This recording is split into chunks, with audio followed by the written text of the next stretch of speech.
What is the bell ring? It's so you put 4 F's around it. And 2. Okay, I think you guys are probably all good with that bell ringer, but I think we are. Almost. What are you? central atom is carbon. Sit down, sit down, sit down, Sonny. IPVA ball Oh, Is this going to be polar or non-polar? It's gonna be polar. It's going to be non-polar because you have the fluorines pulling equally and opposite in all the directions. And so, will it have charge? Yes. But we will not have, remember, polarity is specifically opposite regions, which we still will have opposite regions of charge here. But what we will not have, pay attention. Yes, is you will not have opposite regions of opposite charge. Because technically, the positive portion of this is right in the middle, and the negatives are all on the outside. And do we have opposite regions of charge? Yes. But are these opposite regions of opposite charge? No. Okay. Alright, let's do some polyatomic ions. Woo! that will be fun. Ready? This one's not so bad. Next one, a little bit more difficult. Okay? Alright. Ready? Run! Now we got 2 guys here, so there really isn't a central atom. Right? Okay? So let's just draw the electron dot notation. Okay, now I know that. What? 2. 2 what? That's electrons. What do you think? I have no idea what I'm saying. Yeah, I have no idea what I'm saying. Try that. Okay, now I'm going to put the hydrogen either here or here, because of my unbonded regions. I'll just put it here. Okay? And let's continue to follow the steps. Let's form a single bond first. Aha! Did we do this in physics then? No. I feel like we may have Maybe. I guess that's. in our class we might have at least. Because I think Probably we were not talking in about our- it one time, but I don't think you ever actually. Okay? Now, is this guy stable? Not right now. Ew. No, it's not stable. Really, doesn't oxygen need one more electron? Yeah, it does. What are you doing? But it's So negative. really my understanding. What does that negative charge there It tell means us? it has. Extra. That's a positive. No. Do you have eyeballs? It's a positive ion right now, though, isn't it? Yeah, am I confused or is that not Yeah. No, positive? it has one more That's a negative. negative ion. It How? lost an electron. It lost it You didn't say it lost. The negative means it gained an No, but electron. the O has 7 right now. What? The other electron. I haven't given it its extra electron yet. Oh, so it is positive right No, it's neutral right now. What? Ooh. No, grammar. It has 7 electrons. Stop. How many protons does oxygen have? I don't know. 6. How many protons does hydrogen have? Why? For a total of 7. Yeah. How many electrons does oxygen? Why did you say 6? 8. Eight. I was asking. Oh, I was thinking metals and electrons. That's awkward. Not valence. Total electrons. How many electrons does neutral oxygen have? 6. 8. How many protons? How many electrons does neutral hydrogen have? 2. You guys are going crazy on me here.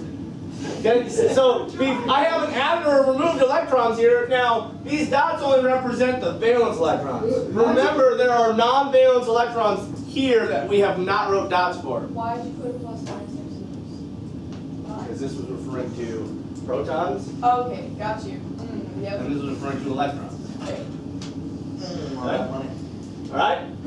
Now, this negative charge means that somewhere along the way, this particular guy gained an electron from some outside source. We're not specifying what the outside source is. Somewhere along the line, it took an electron from something.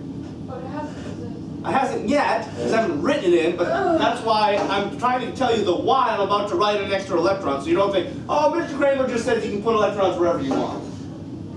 That's what he said. I'm not saying that. You can't just go, huh, I feel like doing this. No! No, cannot do that. Million. I know that would be fun, but no, you cannot do that. I feel like. Okay, if this has a charge of -1, that should tell you that it has to have one more electron than you would expect it to have. One. What? You just put an electron. Done. It's stable. Oh my goodness. There's your negative charge. That's how we write it. But now it has Wait, I remember this. No, I didn't get it. No, but. I remember this. It's stable now. But Because where of the did it bracket. get the electron? I don't know. I remember this. No. It could get it from a lot of sources. Kramer, A battery. Answer me. What? I'm Yeah. confused. It has 8, so wouldn't that be stable and normal? Why is it negative? Because It's stable from an energy standpoint, but it still has a charge. This guy is just stable only when it has a charge. So don't think that neutral always means stable. Because it had to gain an electron to be stable. And if it gains an electron, it has more electrons than it has protons. Got it. Does that make sense? What about a positive charge? If it were positive charge, it would lose an Are electron. we even gonna do positive? Yep, we'll talk about that. What? Are we even gonna do I think so. Yeah. And that was the easy one, guys. So Oh yeah, I see the next one. Oh shoot. let's do this one.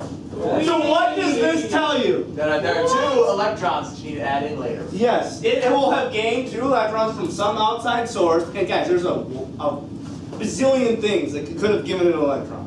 So don't get caught up and be like, where are those electrons coming from? Don't do that. It could have come from a ton of things. What? Just the way you said it. Sorry, that's just trying to get you guys. You guys are focusing on the minor details instead of focusing on the big picture. Okay. Okay? So first off, we could write all the dot notations first, but I think at this point you guys are pretty good identifying what the central atom is going to be. What is the central atom in this case? If carbon's there, it's always a central atom because it is going to have the most unbonded regions always. 4 valence electrons from the periodic table. Now I'm going to start putting the oxygens around it. It doesn't matter where I put the oxygens. Yes. Yes, it does. No, it doesn't. It does. No, it doesn't. Ooh, tricky boy here. Okay. We're not doing anything crazy yet. Let's just follow the rules. Let's form single bonds where we can. Okay. But carbon. Right there, single bond. Yep. Right there, single bond. Right there, single bond. Oh. But. Oh, you have 1, 2, 3, 4 left. Nothing is stable yet. You need. So I got it. double You double bond in one of them, and then add. Carbon still can form another bond, So correct? double bond is just any random one. Now, did everybody hear what Trinity just said? What did you say, Trinity? I said double bond with any random one. Yeah, you can double bond carbon with any one of these oxygens. Does it matter? No. They're all the same thing. So in fact, we're going to talk later how really there is an idea of resonance here, and it actually isn't 2 single bonds and 1 double bond, and it's actually 1.33 bonds. Oh, don't confuse me. Don't math. So let's go that one and that one, form the double bond there. Cooler. Now notice, this oxygen is stable. Why? Because it has Because it has It has 8. This carbon is stable. Why? That's It 8. has 8. Is this stable? No. Is this stable? That's what you get. But they both need how many electrons to be stable? 1. 1. Ha! 1. Look at that. I can get 1 electron there, Oh, would you look at and there? I can get 1 electron here. That. And it's stable now. Side. Why don't you It's just gonna be put bond? on the wrong side. Why don't you just bond the 2 oxygens? That's right. Yeah. That second electron is put on the wrong You Do could. that. No. You could. Well, not in this. It wants you to do CO3 It combined. made you add 2 electrons. Yeah, but can carbon bond with 2 oxygens? Absolutely. That's CO2, carbon dioxide. No, bond the 2 oxygens together. Oh no. That's what it said. No, don't start doing that and that and that. Don't do that. Okay? We're not getting very far, guys. We're saying. Okay, now notice how I put brackets around both of my 2 guys I've done so far. you're always going to put brackets around your polyatomic ions, or the ones that have charges. You're going to put your charge on the outside of the brackets. Don't forget to do that. I will dock you on a test if you do not put polyatomic ions in brackets with its charge on the top, so that I know this gained 2 electrons. And not just miraculously poof stable. Okay? Let's do a positively charged guy, huh? Let's do it. Now, I think this is a homework assignment where you guys are all going to freak out because it's so difficult. Just try. There's going to be some you're going to have no idea how to do, and we'll talk about it tomorrow. Let me go over the homework. Thursday. Is this right? Please wait. I just want to know my. Probably. Which is my central atom here? Nitrogen. Ah, beautiful. Hydrogen. Is this right? Hydrogen. That's what I did. Hydrogen. Oh, now this is real awkward. Hydrogen. Let's form the single. Single. Single. You just did that exact same time she sneezed. She sneezed and he did the exact same time. I was actually really confused. Sorry, I was just trying to scream because I don't know what to do here now, guys. I'm freaking out. The timing of that was insane. I didn't even hear her sneeze. I screamed at the same time. Okay? So, as you can see here, we got something goofy going on here. Take one electron. Okay? Thankfully, we know that there's a positive charge here, which should all tell us, hey, an electron has been removed. Well, okay, would it make any sense for me to remove the 1 electron that was here? No, because then you wouldn't have a bond that could form. Okay, would it make any sense for me to remove that electron? Sure, but then just make one. That's fine, but typically you're probably going to get rid of that guy and form your bond. Now you are stable. Now put the brackets on. Oh. This is smart, but you can do what you want to be. You can be what you want to be. No, you can't. No, you can't. I don't like those messages. They make me very angry. Especially like they'll get you. It's like, be what you are. It's like, no, you can't. Suck it up and Be what your deceitfully wicked heart wants you to be. That's why Wow, Marty. we That's all why Marty doesn't like Zootopia. Yeah. murderers and Okay. ulcers. Questions so far? You've seen a negatively charged polyatomic ion. You've seen a positively charged polyatomic ion. The negative ones are going to gain electrons. Be smart about where they're going to go. Like if I've got something like this that we were just dealing with, and we had that, and I could give it an electron, they'll be like, huh, let's put it right there. Not entirely sure that. That makes no sense, okay? It just makes no sense. It's just like, hey.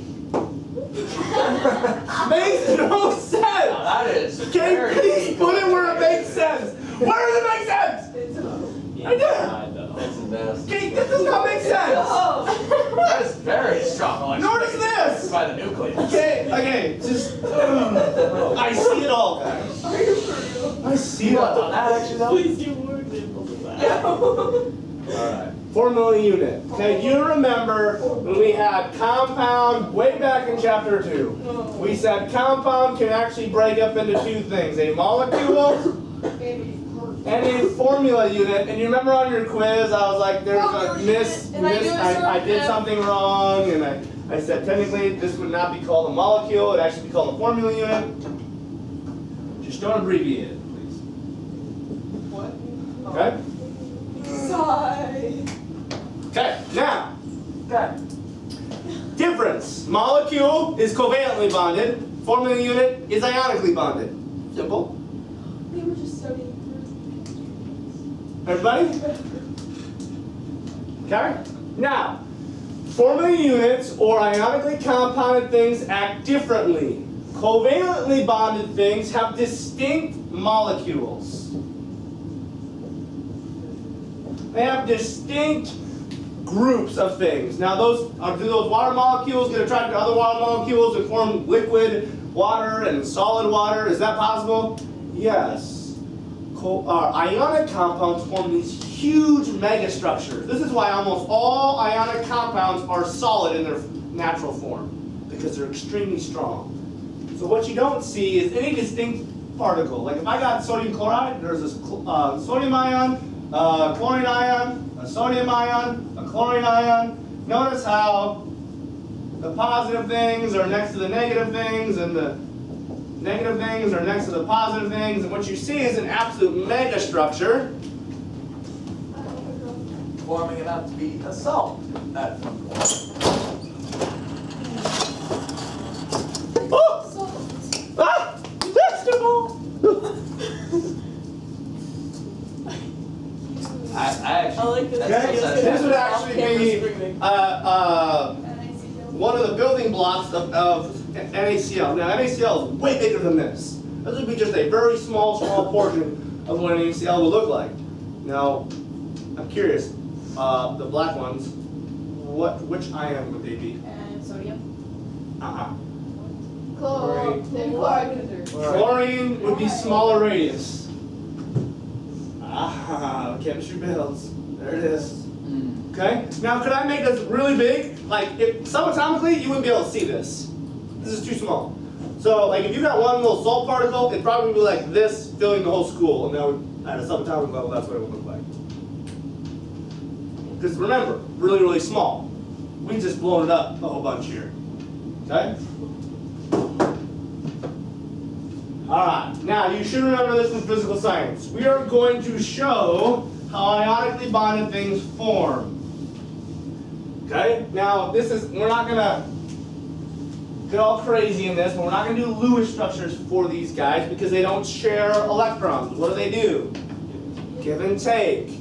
Okay? So follow closely. I'm going to show you how I want you to show how ionically bonded things form. And it's more for you guys to get the idea of the process more than it is what we're doing here.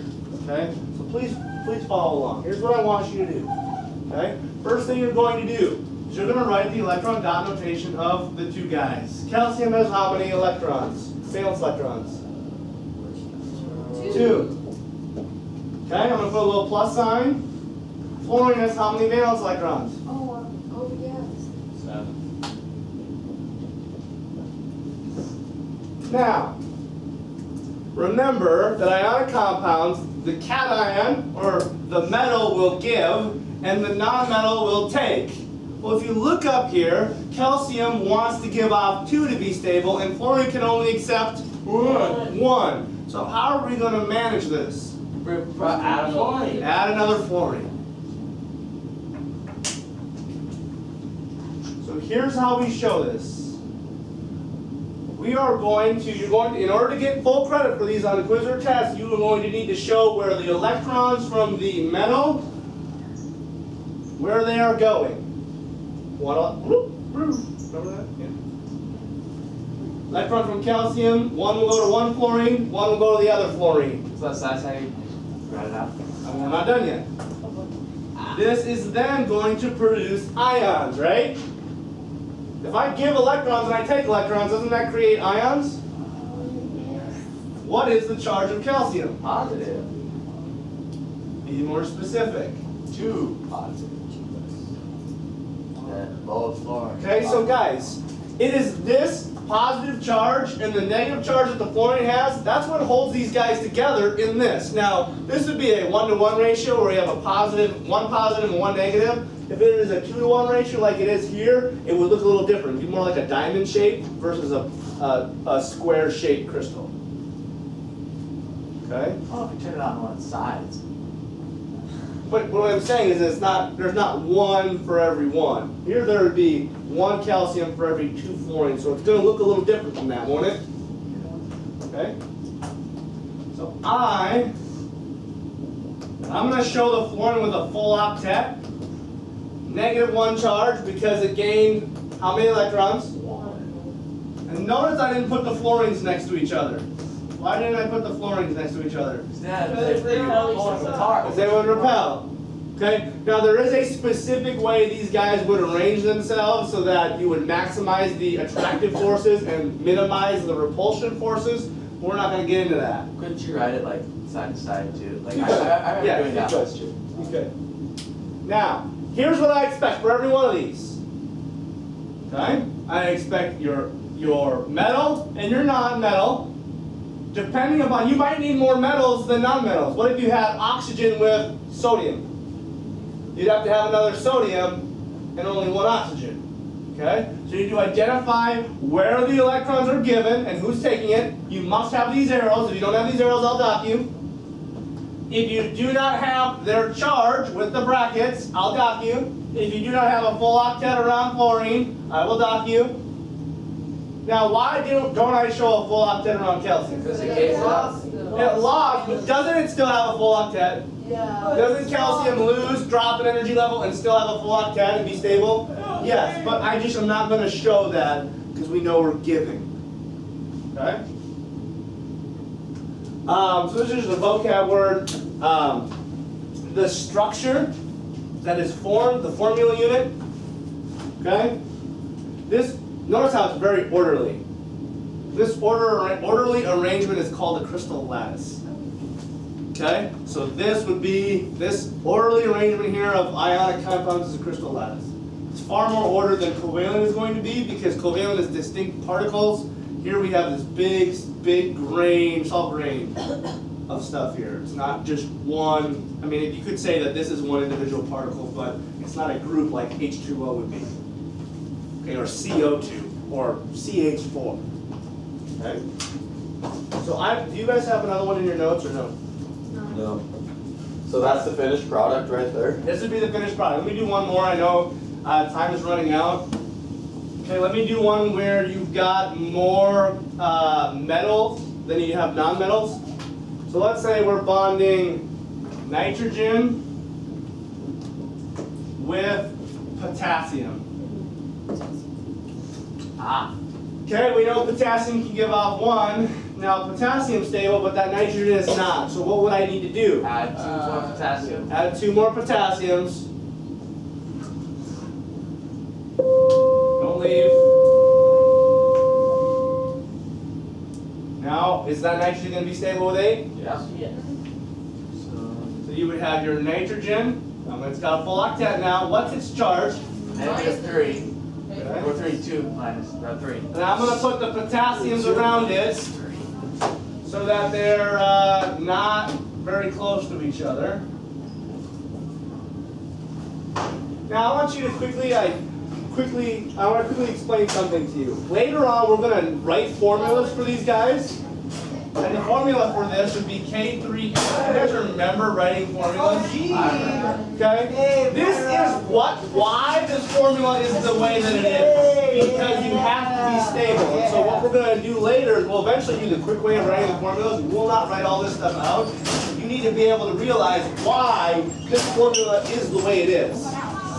The reason it's this formula is because I have to have 3 potassiums to make nitrogen stable. Okay? Questions before you leave? Sounds good. You look like you're intently looking at something. Good question? Yeah, that would be your final product. Well, may not ask you for that.